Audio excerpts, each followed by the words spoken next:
Hello friends, welcome to my channel Clinical Biochemistry by Dr. P.K. Prabhakar. Today we are going to start protein synthesis. This protein synthesis we will cover in various small fragments. So in our first lecture of protein synthesis we are just going to talk about the ribosomes and the tRNA structures because these are the two components which we require during the protein synthesis. Uh, then we will see different steps of the protein synthesis. So first we are going to see the ribosomes. Uh, Ribosomes normally this is called as protein factory in our cells. So because all the protein synthesis occurs in all the cells, either it will be prokaryotic cells or it will be eukaryotic cells, it is occurs in the ribosomes only. So that's why it is called as protein factory of the cells. Their functions is the to read the codes which is hidden in the messenger RNA. So we are having messenger RNA. So this genetic codes in the messenger RNA will be read by this ribosomes, and then according to that code which is present in the messenger RNA, we are going to get protein synthesized by the ribosomes. Overall, if you see the ribosomes either in the prokaryotic cells or the eukaryotic cells, their structure will be almost same, and during evolutions the sequence of the does not have, it is very conserved sequences of the ribosomal RNA will be there. So they are composed of ribosomes are composed of two subunits. These subunits are called as a small subunit and the large subunit. Uh, so smaller subunits normally reads the messenger RNA. So the messenger RNA reading part will be done by a smaller subunit, whereas large subunits normally assembles the amino acid for the protein synthesis. So the reading of messenger RNA will be done by a small subunit. Protein synthesis will be done by the large subunit. Each subunit contains two components, ribosomal RNA plus proteins, and overall these two combine together and give you ribonucleoproteins. So ribosomal RNA plus proteins gives us ribonucleoproteins, which is going to form ribosomal subunit. Either it will be large subunit or it will be the small subunit. These two subunits, large subunit of ribosomes and a small subunit of ribosomes, combine together, assemble at the time of protein synthesis just before the translation process on the messenger RNA, and once protein synthesis occurs they are going to be dissociated. So in a normal cells ribosomal subunits not assembled together, so their two subunits will be separately exist. This is one of the pictorial representation of the mammalian ribosomes, where this is our ribosomes, which is combination of large and a small subunit. These large and small subunits normally ribosomes size we are denoting in the Swedborg unit, that is denoted by the capital S. This is called as sedimentation coefficient. So mammalian ribosomes we are having that is 80S its size. This 80S is composed of one large subunit and another one is a small subunit. Large subunit size is 60S and a small subunit size is 40S. You will be surprised that because if you add 60 and 40 it should be 100, but it is not going to be 100, it is going to be 80. The reason is when we are going to this large and a small subunit will be assembled together, there will be some portion which is overlapped, that one. So size of ribosomes complex is not exactly the addition product of a large and a small subunit. The large subunit contains three different types of ribosomal RNA, that will be 28S, 5.8S and 5S in case of eukaryotes. Along with this three ribosomal RNA, it is also contains 49 different proteins. So this ribosomal RNA plus this proteins forms ribonucleoproteins, which is going to give you large subunit of ribosomes. Similarly, for a smaller subunit, we are having one ribosomal RNA, that is 18S plus 33 proteins. So together it combines and forms give you a small subunits. These large and these small subunits together combine together and give you a mammalian ribosomes. Similarly, it occurs in prokaryotes also. Prokaryotic ribosomal size is slightly smaller than the eukaryotic size. It is 70S only. This 70S is composed of two different subunits, 50S and 30S. Again, here also it is not exactly similar to the size. 50 and 30 should be 80, but it is 70S because of some overlap portions. Again, similar to eukaryotic ribosomes, large subunit contains two different ribosomal RNA, that is 23S and 5S plus 34 different proteins. So this ribosomal RNA plus this proteins combines and gives you ribonucleoproteins. 30S ribosomes is having only one ribosomal RNA plus 21 proteins. So this is going to combine together and give you ribonucleoproteins. So these two combine together and give you 70S, similar to the eukaryotic, which already we have seen it. Difference is in eukaryotes, large subunit contains 3 ribosomal RNA. In prokaryotic ribosomes, large subunit contains only 2 ribosomal RNA. Here, a small subunit contains 1 ribosomal RNA. Here also it contains only 1 ribosomal RNA. But overall size of units will be smaller than that one. Now, this is another pictorial representation of the large subunit and small subunits. So, this large subunit and small subunit contains 3 specific regions, specific sites on their pack. That is, we can call it pockets.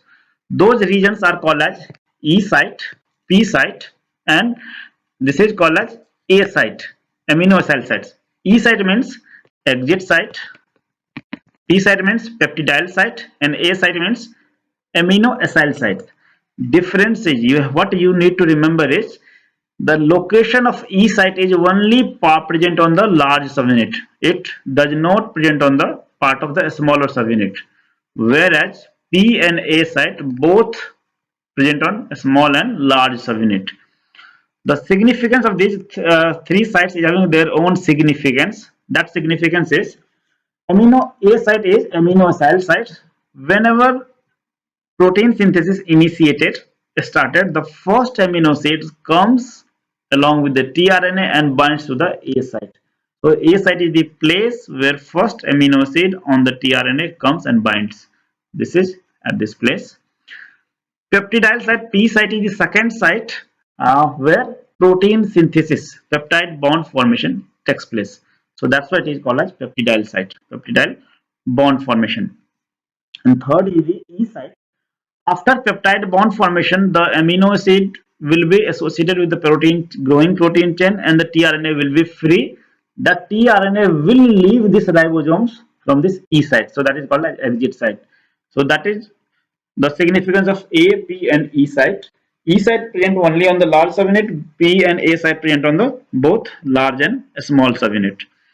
This is the basic difference between the ribosomes of prokaryotes and eukaryotes. In eukaryotes, we are having 80s ribosome. In prokaryotes, we are having 70s ribosomes. So 80s mainly present in the eukaryotes and higher organism. This is present in prokaryotes. Along with prokaryotes, it also present in our mitochondria and chloroplast of eukaryotes. This 80s composed of 60s and 40s. 70s composed of 70, 50s and 30s. In case of eukaryotic ribosomes, it is composed of 40% ribosomes plus 60% proteins. In case of prokaryotes, it contains 60% RNA and 40% protein. So it is just reverse. In eukaryotes, it's 40 RNA, 60 proteins. In case of prokaryotes, it's 40 proteins, 60 RNA. Then the ribosomes, they are also having differences in their ribosomal RNA plus proteins. So this is a basic structure, basic process how protein synthesis starts. This is our messenger RNA, which is having triplet code. This is one triplet code, this is another triplet code. These are the different triplet codes. This is A site, this is P site, this is E site. E site present only on the large subunit. P and A are part of both subunits. This is a tRNA which is having an anticodon, which is complementary to the genetic codes present on the messenger RNA. So this is going to be this, which type of tRNA will come and bind, that will be decided by the anticodon present on the tRNA. This tRNA is having one amino acid also, so this is charged or activated tRNA which is having amino acid on their cell surface. So this tRNA comes and binds to the E site first at the A site and then further comes to the P site. Then peptide bond formation occurs. This will be detached from here and it will be forming a bond with this one. So all these chains will come here and this amino acid will be, this tRNA will be free. Then this whole components is moving sliding, and ultimately the free tRNA will come at this E site, and from there it leaves, and again this place will be A site will be vacant. So by this protein synthesis occurs for every direction, and this is the direction of movement. Now, second important component for protein synthesis what we require is that is transfer RNA or tRNA. This tRNA serves as the nucleic acid decoding device because it reads the messenger RNA triplet codes, and according to that one, a specific tRNA comes and binds to the RNA on the ribosomes. So each tRNA transfer RNA is specific for every specific type of genetic codes. Because we are having 61 genetic codes, total 64 genetic codes. Out of 64 genetic codes, 3 will be the stop codon and 61 codes for the protein amino acids. So basically we require, because of this 64 genetic codes, we require 61 anticodons, and every tRNA should have a specific anticodons. But this is not the true. We don't have 61 anticodons, or we don't have 61 tRNA. We are having roughly 33 to 35 tRNA. So how this 33 RNA is going to fulfill the going to recognize 61 genetic codes? For that one we are having vowel hypothesis. There is a, by nature we have got some kind of flexibility that last nucleotides of messenger RNA will have some kind of flexibility by the in the recognition. So let one tRNA can recognize multiple messenger RNA genetic codes by, that is by through vowel hypothesis, which video already we have done it. So I will put that video in the link. So we are having, for every amino acid we are having a specific tRNA, and before coming to the ribosomes, every tRNA will be loaded with the amino acids at their 3' ends, which we are going to see it. The size of tRNA is either in the prokaryotes or in the eukaryotes, they lie between the 73 to 93 nucleotides. The size, if you will see, the structure of tRNA will be, see, it can be present in the primary structure, which is the elongated with single straight chain. It can be present in the secondary structures, which is cloverleaf like structure. This is secondary structure, and this is tertiary structure, which is L-shaped structure.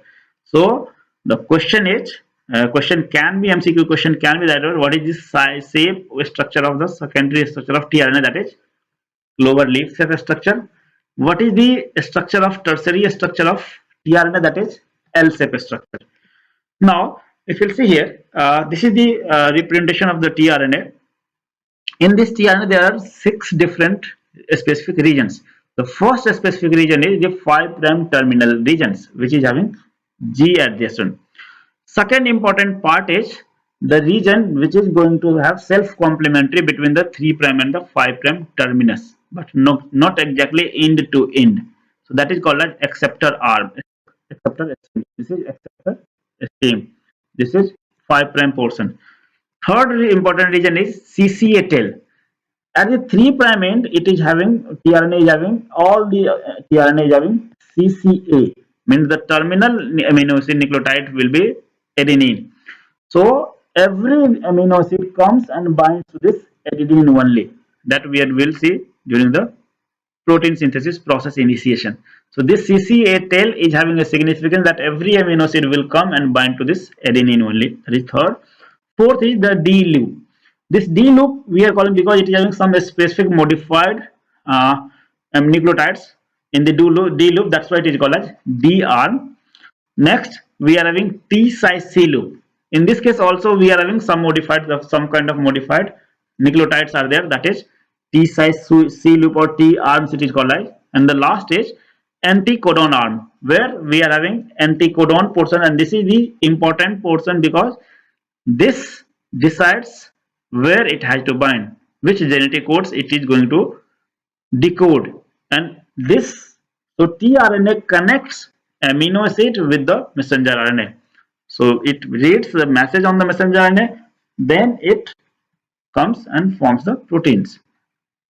So these are the 5 different places, 5 different regions of the tRNA. It is 5 terminal: phosphate, acceptor arm, CCA loop, D arm, anticodon, and T arms. So I have already told you tRNA is having some of the modified bases. So those bases are pseudouridine, inosine or hypoxanthine, ribothiamidine, 5,6-dimethyluridine, M1P 1-methyl inosine, 1-methyl guanosine, 2-methyl guanosine, DHU loop. We will have dihydrouridine, which you are going to see here, T ribothiamidine. In here we are going to see 5. Here we are going to see that is pseudouridine. This methylated, you can see these are the things.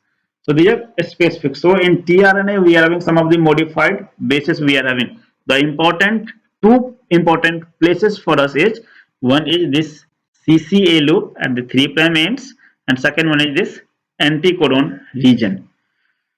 I have told you that this is going to be having some kind of flexibility given due to because of Wobble hypothesis. So this is part of Wobble hypothesis, where if in the anticodon, at this region of anticodon, if we are having cytosine, it will bind, so it will recognize the genetic code of having G. If it is anticodon is having A, it will recognize only U. So C and A going to recognize only binds with one nucleotide, that is G and U. But if we are having uridine in the anticodon or guanine into the anticodon, it will represent two nucleotides. U can binds with A also, U can binds with G also. So there one kind of flexibility it is having.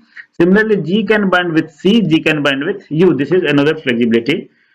Third kind of, because tRNA we are having some kind of specific nucleotides. So if it will have inosine, hypoxanthine, it can binds either with adenine, it can binds with uracil, it can binds to recognize C. So there we are having number of flexibility. So these are the two important components which we have seen for the protein synthesis, ribosomes, which is the place where protein synthesis occurs, where every component, all the things comes and form the peptide bond and protein synthesis occurs.